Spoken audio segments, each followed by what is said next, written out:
Yo, what's up guys? I'm back with another Samurai 8 video. If you haven't seen the other video that I did on Samurai 8, which is called Why You Should Be Reading Samurai 8, then go check it out. The link will be in the description or in the note card above. With that said, let's get into the video. Okay, so I'm a little disappointed after reading this week's chapter, but overall I think it was necessary so that we can shine some light on Anne's backstory. At the beginning of the chapter, we catch a glimpse of the sword fight between Hachimaru and this other samurai. Everyone is surprised to see that Hachimaru's blade is pure white. Now, at this time, we don't know exactly what that means, but I could assume that it has something to do with the bond between him and Anne, because even Hamura was shocked at how insane their power was together. This had me so hyped to see Hachimaru and Anne surpass their limits once again in such a short amount of time. The opposing samurai states that Anne has a very powerful prayer and that their bond is equal to a bond that's been forged from trust over the years, and they've only been together for weeks. That's insane. So he says Anne is drawing power from a deeper emotion, which is when we get to her flashback and see her brother.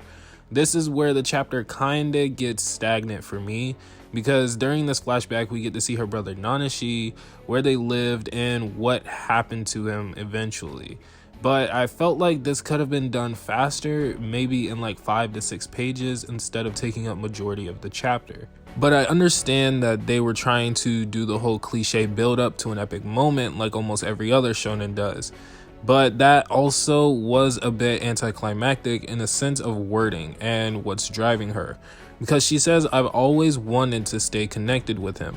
And at the beginning, the source of her power was the emotion of her wanting to forget her brother. Which is odd, because who really wants to forget about a loved one that passed away in the first place? So for what she says and the way they handled the build-up didn't really impress me that much. But I'm happy to see that she sees a lot of her brother in Hachimaru, and maybe she has a drive now to protect him more. But overall, this chapter was still okay. It was just a necessary evil to explain some backstory for Anne, and show how strong her and Hachimaru's bond is, and show how much potential they have together. Hachimaru sliced through this guy's sword, so I'm curious to see what will happen next, because this guy definitely didn't give off any like threatening or villain vibes, but who knows, maybe he'll just leave them alone. Even if they do, they will still end up having to fight each other again later on, because this is a battle royale that they're fighting in. That's pretty much all I have for you guys in this video. Not a lot happened in this chapter, so leave your comments down below on what you guys thought about this week's chapter. Don't forget to hit the subscribe button and give this video a thumbs up. I'd really appreciate it, and I'll see you guys next week for another Samurai 8 chapter review.